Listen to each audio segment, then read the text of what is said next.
అంటే మనం ఒకసారి పెద్ద పనులు చేయడం వీటన్నిటికంటే కూడా చిన్న చిన్న కష్టాలు ఇంకొకరికి ఆనకపోవచ్చు. ఆ కష్టం నా కష్టం కూడా ఎప్పుడు ఒక కష్టాలు. నేను ఒక గిరిజన గ్రామంలో ఉంటే, ఒక తాండాలో నేను పెరుగుతూ ఉంటే, నాకు నిజంగా నా సోదరుకో ఎవరికో ఒక చిన్నపాటి ఇబ్బంది వచ్చి నేను హాస్పిటల్కి తీసుకెళ్ళినప్పుడు రోడ్డు సౌకర్యం లేక డోలీ మీద తీసుకెళ్ళాలి అంటే ఎంత కష్టపడతామో, ఎంత ఇబ్బంది ఉంటుందో నేను అనుభవించకపోయినా కానీ నాకు ఆ కష్టం నేను మనుషుల్ని చూసి అర్థం చేసుకున్నాను.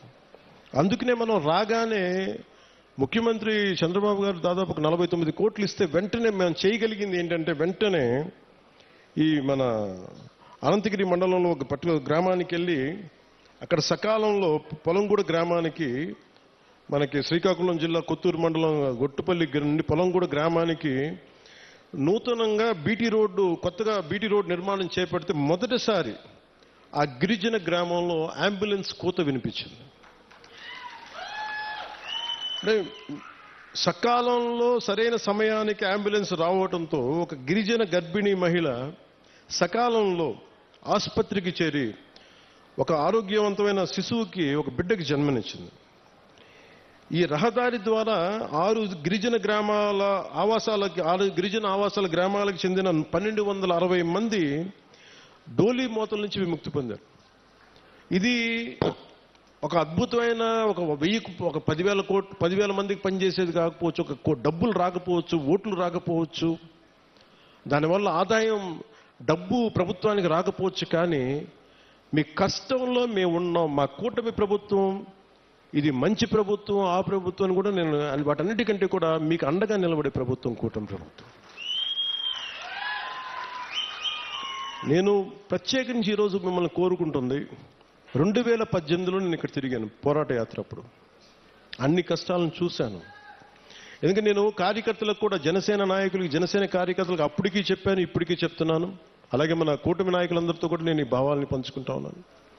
మనం కనుక ప్రజలతో మమేకమై తిరిగి కష్టాలని, వాళ్ళు ఏం కష్టాలు పడుతున్నారో మనం నిజంగా చేయగలిగితే, నాకు ఆ మనసు నలిగిపోయాను 2018 పోరాట యాత్ర అప్పుడు. అరే, నా చేతిలో అధికారం లేదు, కనీసం చిన్నపాటి ఒక ఆడబిడ్డకి కన్నీళ్లు తుడిచిండే శక్తిని ఇవ్వు భగవంతుడాన్ని కోరుకుంటే, ఆ రోజు పరమశివుడు అనుగ్రహించి, నూకాలమ్మ అనుగ్రహించి, మోదమాంబ అనుగ్రహించి, ఈ రోజున కూటమి ప్రభుత్వాన్ని ఈ రోజున మాకు అధికారం ఇచ్చి, వాళ్ళ అధికారం ఇవ్వడం వల్ల మీ ఆశీస్సులు అంటే ఎంత బలంగా కోరుకున్నామో ఆ రోజున, ఈ రోజున మేము దాదాపు 1,005 కోట్లు, అంటే దాదాపు 1000 కోట్ల పైన డబ్బులు 1050 కిలోమీటర్ల రోడ్డుకి వేయగలుగుతున్నాం. రోడ్లు వేయటమే కాదు, మీ జీవితాలు కొంత మెరుగవుతాయి, కొంత ట్రాఫిక్ పెరుగుతుంది, కొంత మనకి టూరిజం డెవలప్మెంట్ ఉంటుంది. వీటన్నిటిని దృష్టిలో పెట్టుకుని ఇవన్నీ చేస్తా ఉన్నాం. నేను ఈ రోజున ప్రత్యేకించి దారి పొడుగుతా చూస్తుంటే ఇంత సుందరమైన అరకుని దేశం మొత్తం వచ్చేలాగా చేయాలి.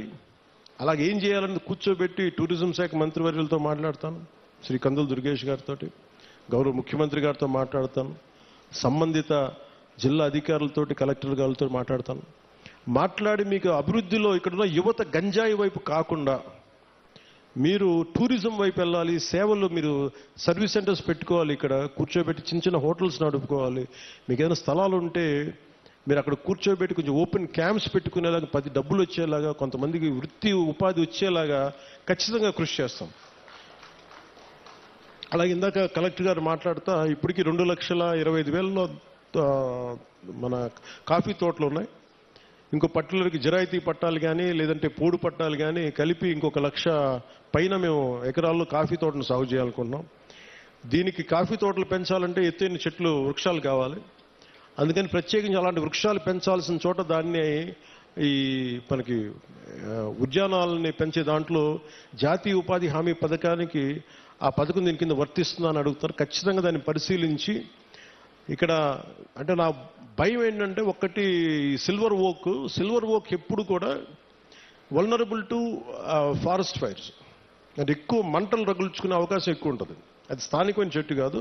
సో ఇప్పుడు వేసేసాం కాబట్టి మనం ఏం చేయలేం. కానీ భవిష్యత్తులో కలెక్టర్ గారికి కూడా, మన పంచాయతీరాజ్ శాఖ ప్రిన్సిపల్ సెక్రటరీ గారికి కూడా, అలాగే ఇక్కడ ఉన్న ఫారెస్ట్ అధికారులకు కూడా మీరు సిల్వర్ ఓక్ వేసేటప్పుడు దానికి ఆల్టర్నేట్ దయచేసి కొత్తగా ఫాస్ట్గా తొందరగా ఎదిగా ఏవో ఆలోచించండి. ఖచ్చితంగా 1,00,000 ఎకరాలు కాఫీ సాగు ఉంటే కాఫీ బోర్డు నిర్ణయించుకుంటే ఖచ్చితంగా దాన్ని మరింత ఆదాయం పెరుగుద్ది, మరింత మనకి యువతకి ఉపాధి అవకాశాలు ఉంటాయి. దీన్ని దృష్టిలో పెట్టుకొని పర్యావరణానికి, ఎందుకంటే ఎసిడిక్ ఎక్కువైపోద్ది, మన ఎసిడిక్ సాయిల్లో ఎసిడిటీ పెరిగిపోద్ది ఈ సిల్వర్ ఓక్ వేస్తే. అది మన నేటివ్ ప్లాంట్ కాదు.